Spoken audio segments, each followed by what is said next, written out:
Hey guys, tonight we begin with jobs so disgusting, so dangerous, or so downright bizarre that they've been completely erased from our collective memory. These weren't side gigs or temporary positions. These were actual careers that thousands of people devoted their lives to, jobs that were essential to keeping civilization running, even if that meant literally wading through human waste or stealing corpses in the dead of night. So before you get comfortable, take a moment to like the video and subscribe, but only if you genuinely enjoy what I do here. And let me know in the comments where you're tuning in from and what time it is for you. It's always fascinating to see who's joining us from around the world. What's the worst job you've ever had? I guarantee after tonight, it won't seem so bad. Now, dim the lights, maybe turn on a fan for that soft background hum, and let's ease into tonight's journey together. Because we're about to meet the Gong Farmers, who kept medieval cities from drowning in their own filth. The human computers, who calculated their way through centuries of data before machines took over, and the resurrectionists who turned grave robbing into a booming business that fueled medical advancement while terrorizing grieving families. These weren't just jobs. They were entire subcultures with their own rules, risks, and very real consequences. Part 1. The Gong Farmers, history's worst job.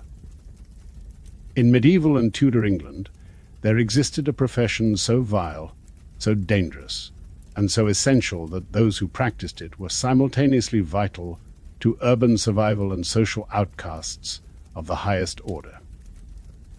These were the Gong Farmers, also called nightmen, necessary men, or by their more descriptive title, cesspit emptiers. Their job was exactly what it sounds like. They climbed into pits full of human excrement and manually removed it, bucket by bucket, in the dead of night. Before we dive into the horrific details, let's understand why this job existed at all. Medieval cities didn't have sewage systems as we know them.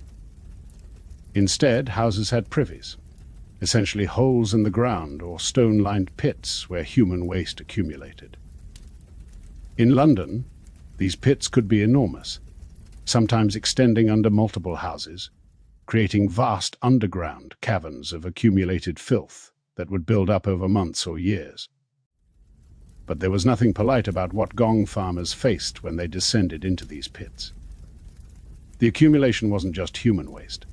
It was everything that got thrown down the privy: dead animals, kitchen waste, industrial byproducts, and occasionally murder victims or unwanted babies. The pits were toxic archaeological sites of human misery. The job could only be done at night, hence the term nightmen. This wasn't just about avoiding the disgust of citizens. The law required it. Gong farmers were legally forbidden from working during daylight hours. They had to move through the city in darkness, removing waste without disturbing the daytime activities of respectable people. They were ghosts who cleaned up the evidence of human biology while everyone else slept. The process was nightmarish. First, the Gong farmer had to locate and access the cesspit, which might be through a house's basement, a special hatch, or sometimes by digging down from above. Then came the descent. Using ropes and ladders, they would lower themselves into pits that could be 20 feet deep or more, filled with years of accumulated waste that had fermented into a toxic soup. The danger was immediate and multifaceted. The gases from decomposing waste, methane, hydrogen sulfide, and ammonia, could kill in minutes. Gong farmers would lower candles into pits first. If the flame went out or burned blue, the air was deadly. Many died from what they called the choke damp, essentially suffocating from toxic gases. Others passed out and drowned in the waste. Cave-ins were common, burying workers in tons of human excrement. The actual removal process was exhausting and revolting. Working by candlelight or torch, Gong farmers would shovel the waste into buckets, which were hauled up by assistants. The waste wasn't liquid. Years of accumulation created a thick, clay-like substance that had to be dug out like mining ore. The deeper they went, the more compressed and difficult to remove it became. A single cesspit might take several nights to empty. Teams typically consisted of 3 to 4 men. The holeman did the actual digging in the pit. The ropeman hauled buckets up and down. The tubman managed the tubs or carts that would transport the waste. Each role was dangerous. But the holeman faced the worst conditions, spending hours chest deep in human waste, breathing toxic fumes, constantly at risk of collapse or asphyxiation. Gong farmers suffered from respiratory diseases from the fumes. Skin conditions from constant contact with waste were universal. Infections from cuts or scratches could be fatal in an era before antibiotics. Many developed what was called cesspit fever, probably various forms of bacterial infection. Life expectancy for gong farmers was significantly lower than other professions. The economics of excrement. Despite the horror of the work, gong farming could be surprisingly lucrative. While socially despised, gong farmers often earned more than skilled craftsmen. In Tudor London, a gong farmer might earn 4 pence per ton of waste removed, at a time when a labourer's daily wage was 6 pence. A large cesspit could contain dozens of tons, making a single job worth weeks of normal wages. But the real money wasn't in the removal, it was in the selling. Human waste, called night soil, was valuable as fertilizer. Gong farmers would sell it to farmers outside the city who would age it and spread it on their fields. This created a complete economic cycle where urban waste literally fed rural agriculture, which then fed the cities. Some gong farmers became wealthy enough to own multiple properties and employ large teams. The business was often hereditary. Gong farming families passed the trade down through generations, along with the crucial knowledge of which areas had the most profitable pits, which householders paid promptly, and most importantly, how to survive the work. These families developed techniques and tools that were closely guarded trade secrets. The legal framework around gong farming was complex. Cities issued licenses limiting who could practice the trade. In London, the Commissioners of Sewers regulated gong farmers, setting prices, establishing working hours, and punishing those who dumped waste illegally. Unlicensed gong farming was a serious crime, punishable by fines or imprisonment. There were also strict rules about waste disposal. The night soil had to be carried to designated lay stalls outside the city walls. The journey through the city with cartloads of human waste had to follow specific routes and times. Spilling waste in the streets resulted in heavy fines. Some gong farmers tried to cut corners by dumping waste in rivers or unused land, leading to public health crises and severe punishments. They were essential workers without whom cities would become uninhabitable, yet they were social pariahs. They couldn't enter taverns or public buildings while working. Many establishments banned them entirely.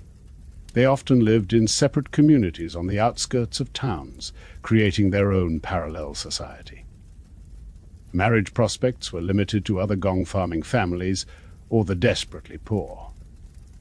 Children of gong farmers faced discrimination and were often excluded from apprenticeships in other trades. The stigma could last generations, yet, within their own communities, successful gong farmers could achieve respect and even prominence. The Great Stink and the end of an era. The profession of gong farming began to decline with the advent of modern sewage systems, but it didn't disappear overnight. In fact, the transition period created some of the most dangerous conditions gong farmers ever faced.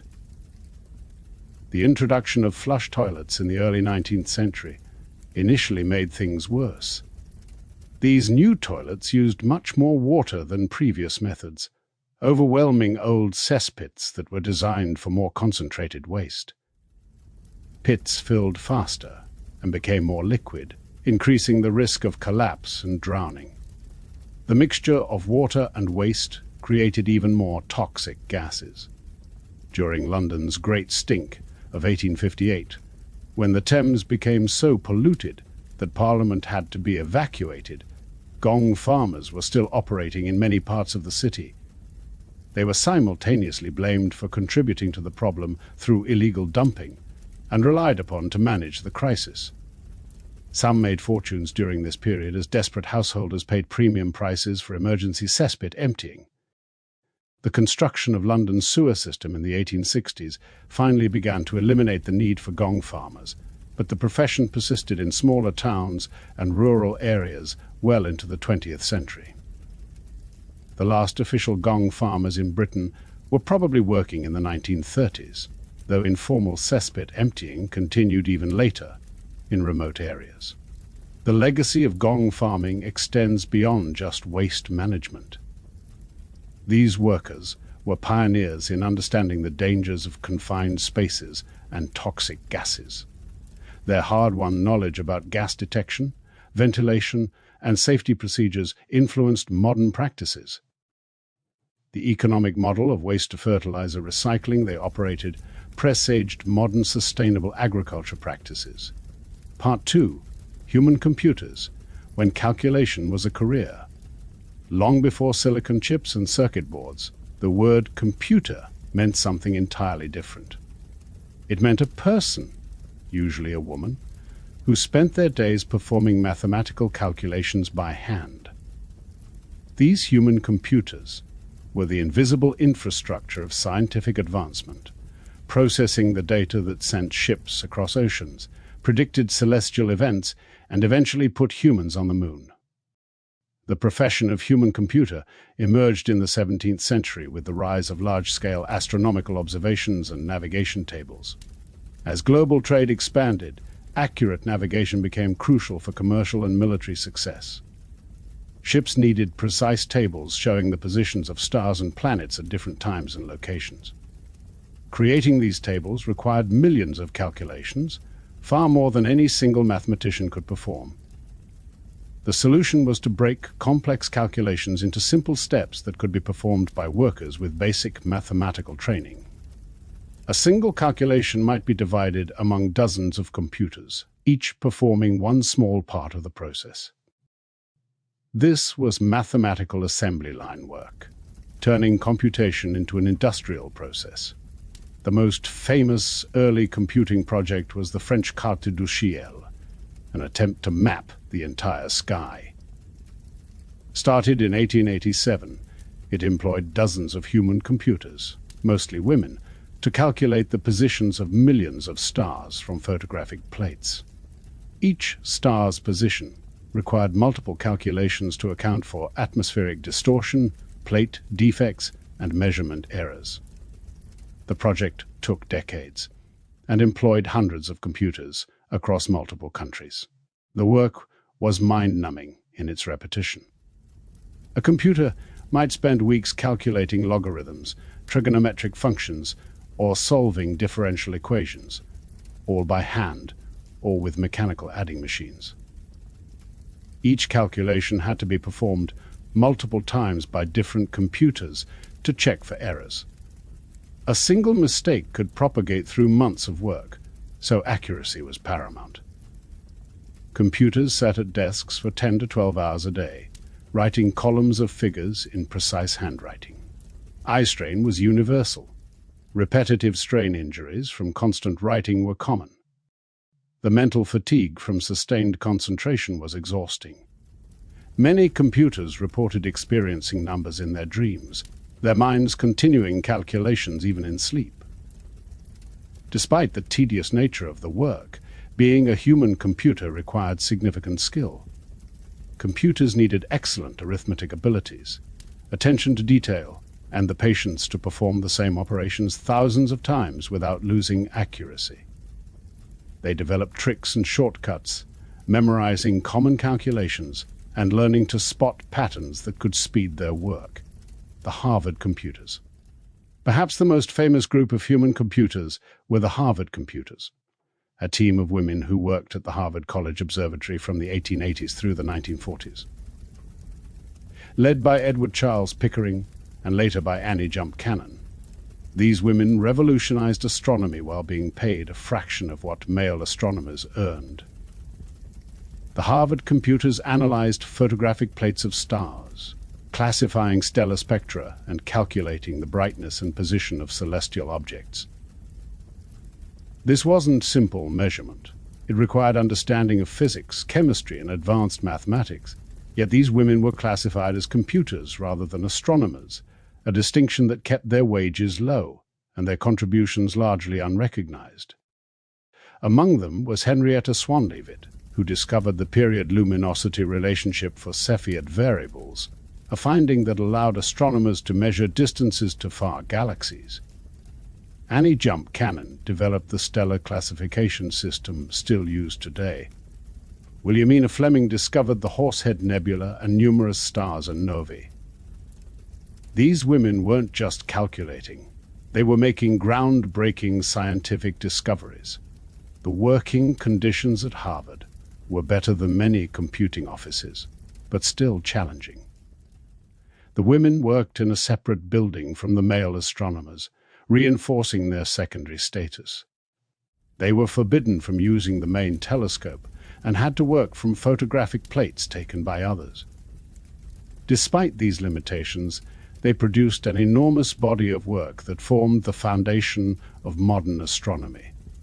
The women formed strong bonds, creating a supportive community within the male-dominated field.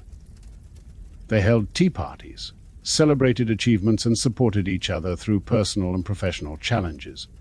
Yet they also competed for recognition and better positions, knowing that opportunities for advancement were extremely limited. The pay disparity was stark. While male astronomers might earn $2,500 per year, female computers earned $25 to $50 per month. Pickering famously said he hired women because he could get 3 women for the price of 1 man. This economic exploitation was justified by claiming women were naturally suited to detailed, repetitive work, a stereotype that persisted throughout the computing profession. The rocket women. During World War II and the space race, human computers took on a new urgency and importance. At NASA's predecessor, NACA, National Advisory Committee for Aeronautics, and later at NASA itself, human computers performed the calculations that made spaceflight possible. The most famous of these were the African-American women computers at Langley Research Center, including Katherine Johnson, Dorothy Vaughan, and Mary Jackson, whose stories were told in the book and film, Hidden Figures. These women faced the double discrimination of being both female and black in the segregated South. Yet their work was crucial to America's space program. Katherine Johnson calculated the trajectories for numerous space missions, including John Glenn's orbital flight. Glenn famously refused to fly until Johnson had personally verified the electronic computer's calculations, trusting her human computations more than the machines. Her work required not just calculation but deep understanding of orbital mechanics and physics. The work these women did was extraordinarily complex. They calculated launch windows, orbital insertions, re-entry angles, and emergency return trajectories. A small error could mean mission failure or death for astronauts. The pressure was immense, especially during the real-time calculations required during missions when problems arose. Supervisors assigned work based on skill and experience. Junior computers might calculate simple trajectories, while senior computers handled complex multi-body orbital problems. Quality control was rigorous, with every calculation checked and rechecked by multiple computers. The transition from human to electronic computers was gradual and sometimes contentious. Many human computers learned to program the early electronic computers, becoming some of the first computer programmers. Dorothy Vaughan taught herself and her team Fortran programming, ensuring they remained valuable as technology changed. This adaptability saved many jobs, but also marked the beginning of the end for human computing as a profession. The hidden economics of human computing. The economics of human computing reveal much about labor, gender, and value in the industrial age. Human computers were almost always women, not because of any natural aptitude, but because women could be paid significantly less than men for the same work. This gendered division of labor made large-scale computing projects economically feasible. The pay structure for human computers was complex and often exploitative. Entry-level computers might earn less than factory workers despite needing mathematical education. Experienced computers could earn respectable middle-class wages, but still far less than male mathematicians doing similar work. Advancement opportunities were limited, with most computers having no path to become full mathematicians or scientists, regardless of their abilities. The working conditions varied enormously.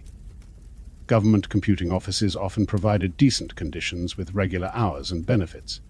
Private computing bureaus might demand longer hours with less stability. Academic computing projects offered prestige, but often relied on volunteer or underpaid student labor.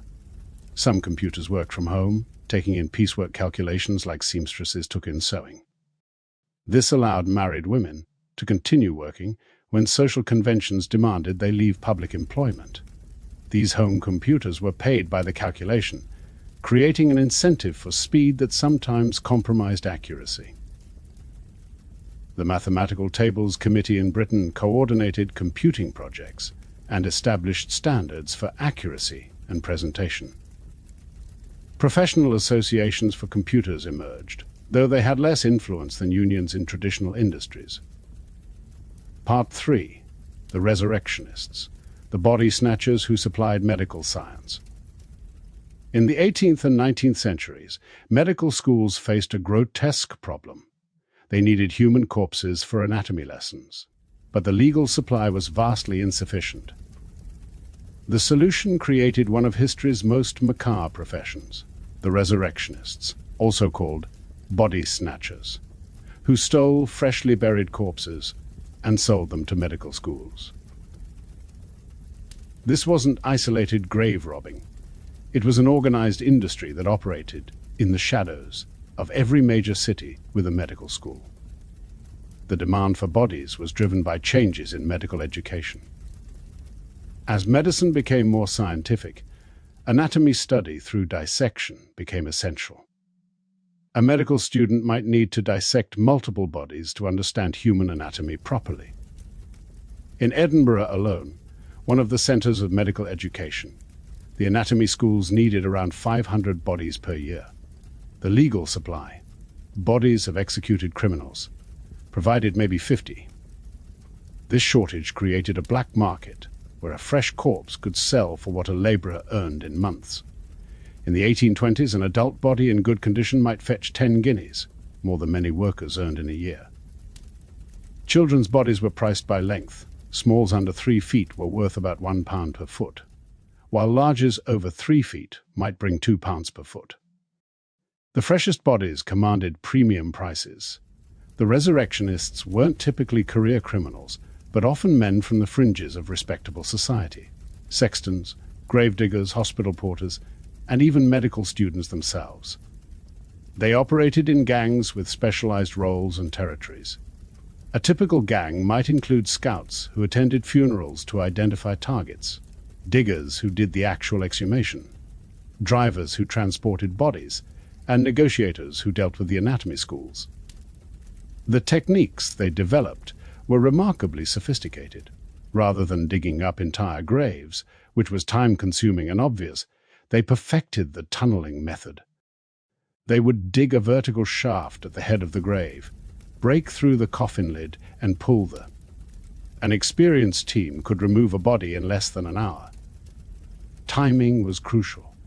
Bodies had to be fresh for anatomical study, ideally less than 3 days old. This meant working in all weather conditions. often in freezing cold or pouring rain. Winter was the busy season, as cold weather preserved bodies better and longer nights provided more cover. Summer was slower, with bodies decomposing quickly and shorter nights increasing the risk of discovery. The business of body snatching. The resurrection trade was surprisingly well organized, with established territories, price lists, and business relationships. Different gangs controlled different cemeteries, and territorial disputes could turn violent. There were even body brokers who acted as middlemen between resurrectionists and anatomy schools, taking a commission for arranging sales. The relationship between resurrectionists and anatomy schools was complex and often corrupt. While officially condemning the practice, anatomy professors privately negotiated with body snatchers, sometimes even providing tools and transportation. Some schools had regular suppliers who would deliver bodies to back entrances under cover of darkness. Porters were bribed to look the other way, and demonstrated bodies were quickly disposed of to destroy evidence. Competition between medical schools drove prices up and ethics down. Schools would poach each other's suppliers, offering higher prices or better protection from prosecution. Some professors maintained exclusive contracts with particular gangs, guaranteeing a steady supply of corpses.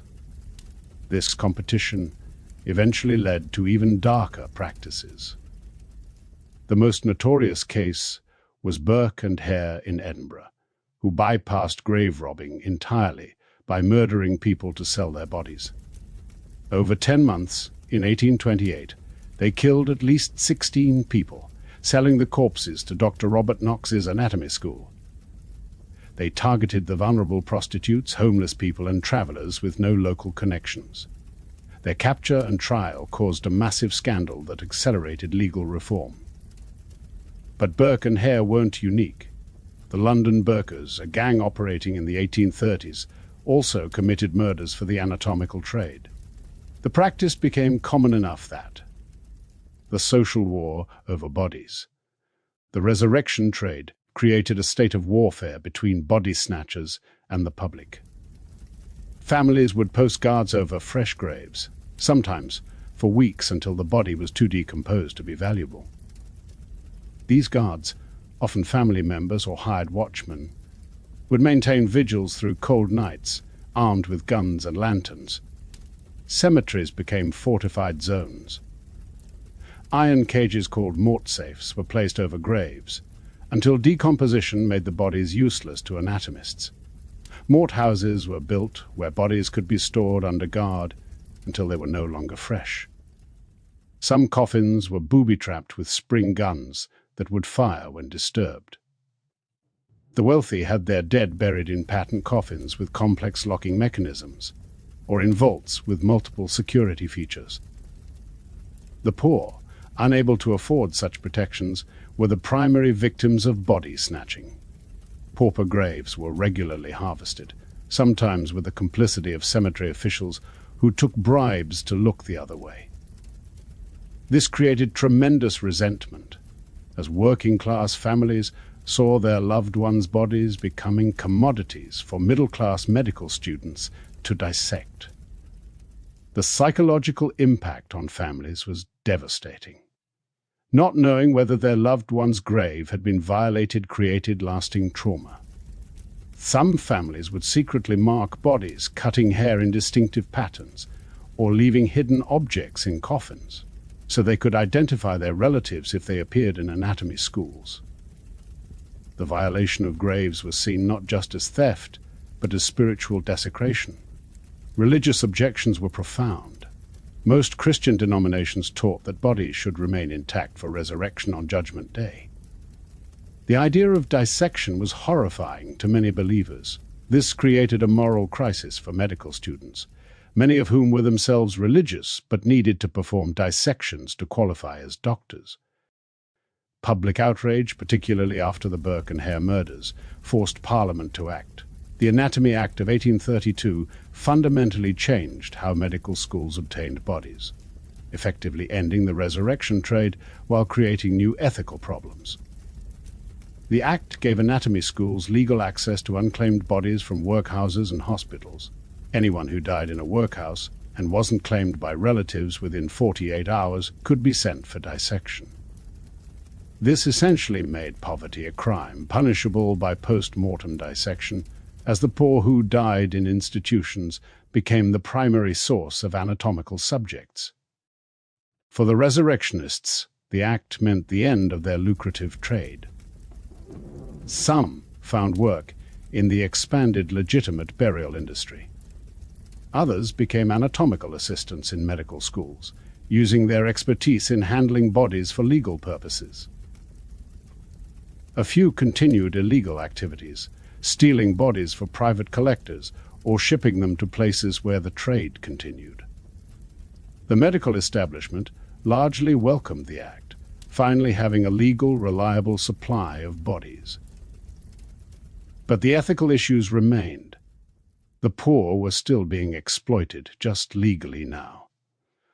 The association between dissection and punishment persisted, making anatomy study morally uncomfortable for many students. The legacy of the resurrection trade extends beyond just medical education. It contributed to the development of modern death investigation and forensic science. The techniques developed for preserving and transporting bodies influenced mortuary science. The public health arguments used to justify dissection helped establish medicine's authority over death and dying. The international trade in bodies. While Britain's Anatomy Act reduced domestic body snatching, it didn't eliminate the international trade in corpses. Bodies were shipped across the Atlantic, with American medical schools importing specimens from Ireland and Scotland. This trade was technically legal, if properly documented, but often involved forged paperwork and bribery. The conditions of transport were appalling. Bodies were packed in barrels labeled as beef or pork, or hidden in crates of legitimate goods. Ships' captains who discovered their true cargo. Bodies that arrived too decomposed were sometimes still sold to less discerning schools. Some resurrectionists emigrated to countries where the trade remained profitable. American cities like New York and Philadelphia had thriving body-snatching industries well into the late 19th century. The same techniques and organizations developed in Britain were exported wholesale, complete with territorial gangs and corrupt relationships with medical schools. The most unusual aspect of the international trade was the market for specific types of bodies. Anatomists would place orders for particular specimens. Unusually tall or short individuals, people with visible deformities, or specific racial types for comparative anatomy studies. This created a catalog trade where bodies became commodified based on their unique characteristics. Modern echoes. The professions of Gong Farmer, human computer, and resurrectionist have disappeared, but their echoes remain in modern society. Today's sewage workers face many of the same dangers as Gong Farmers, though with better equipment and safety procedures.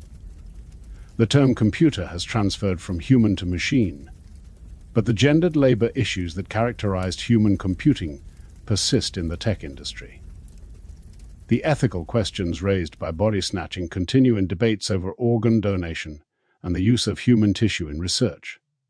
These forgotten jobs remind us that progress often comes at a human cost. The Gong farmers who died in cesspits made modern sanitation possible.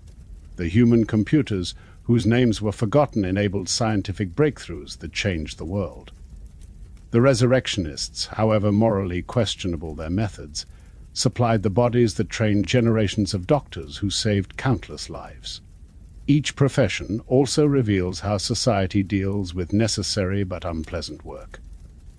We push it to the margins, performed by those with few other options, often under cover of darkness. We benefit from the results while despising those who provide them. The social dynamics that created these professions, poverty, limited opportunities, and society's need for distasteful services, haven't disappeared, they've just taken new forms. The Gong Farmer, suffocating in toxic gases, the human computer developing arthritis from endless calculations, the resurrectionist dodging gunfire in a cemetery, all were just doing their jobs in economies that valued their output more than their lives. Conclusion: the hidden workers of history. As we've journeyed through these forgotten professions, we've seen how society's most essential work has often been its most hidden, dangerous, and despised. The Gong Farmers, human computers, and resurrectionists represent thousands of forgotten workers who kept civilization functioning while being denied recognition, respect, or often even basic safety. These jobs existed in the shadows, literally and figuratively. Gong Farmers worked in darkness, both in the cesspits and in the night streets. Human computers labored in back rooms, their contributions credited to the male scientists who used their calculations. Resurrectionists operated under cover of darkness, their trade too shameful to acknowledge despite its necessity for medical advancement. The workers themselves were often from marginalized groups. Women dominated human computing because they could be paid less. The poor became Gong Farmers because they had no other options. The desperate turned to body snatching when legitimate work couldn't feed their families. Society exploited their vulnerability while depending on their labor. Yet these workers developed remarkable skills, communities, and even pride in their work. Gong farming families passed down survival techniques through generations. Human computers formed supportive networks and made scientific breakthroughs despite their limited recognition. Even resurrectionists developed a code of conduct and professional standards within their illicit trade. The end of these professions came not from concern for the workers, but from technological or legal changes that made them obsolete. Sewers replaced cesspits, electronic computers replaced human ones, and legal changes provided medical schools with bodies through other means. The workers themselves were often discarded as carelessly as the waste they removed or the calculations they performed. The content moderators viewing traumatic images to keep social media safe. The cobalt miners providing materials for our smartphones. The data labelers training artificial intelligence systems. Like the forgotten workers of the past, they labor in obscurity while enabling the technologies and conveniences we take for granted. These historical professions also remind us that job categories we consider permanent can disappear virtually overnight. The human computers who spent decades perfecting their skills were replaced by machines in a matter of years. The Gong farmers whose families had worked the trade for generations saw their profession eliminated by municipal sewers. The body snatchers' elaborate networks and techniques became obsolete with a single act of parliament. What skills that we value today will be forgotten tomorrow? What professions that seem essential now will be curiosities in future museums? And what new forms of hidden, dangerous, or despised work will emerge to meet society's needs? The story of these forgotten jobs is ultimately a human story, of adaptation, survival, and dignity in the face of difficult circumstances. The Gong farmer climbing into a cesspit, the human computer calculating orbital trajectories, the resurrectionist tunneling toward a coffin. All were people trying to make a living in the ways available to them. Their work might seem strange, disgusting, or even criminal to us, but it was normal to them, just as our daily lives would seem incomprehensible to them. As we sit in our climate-controlled offices, typing on computers that would have seemed like magic to the human computers of Harvard, flushing toilets connected to sewers that Gong farmers could never have imagined, perhaps studying anatomy from textbooks filled with knowledge gained from dissected bodies, we should remember these forgotten workers. They were the hidden foundation upon which our modern world was built. Their stories remind us that progress is not clean or simple. It's messy, dangerous, and often morally complex. It requires people willing to do work that others won't or can't do. And it often demands sacrifices from those least able to refuse. The next time you flush a toilet, think of the Gong Farmers. When you use a computer or calculator, remember the human computers. When you benefit from medical knowledge, consider how that knowledge was obtained. These forgotten workers deserve to be remembered, not with disgust or pity, but with respect for their contribution to human progress.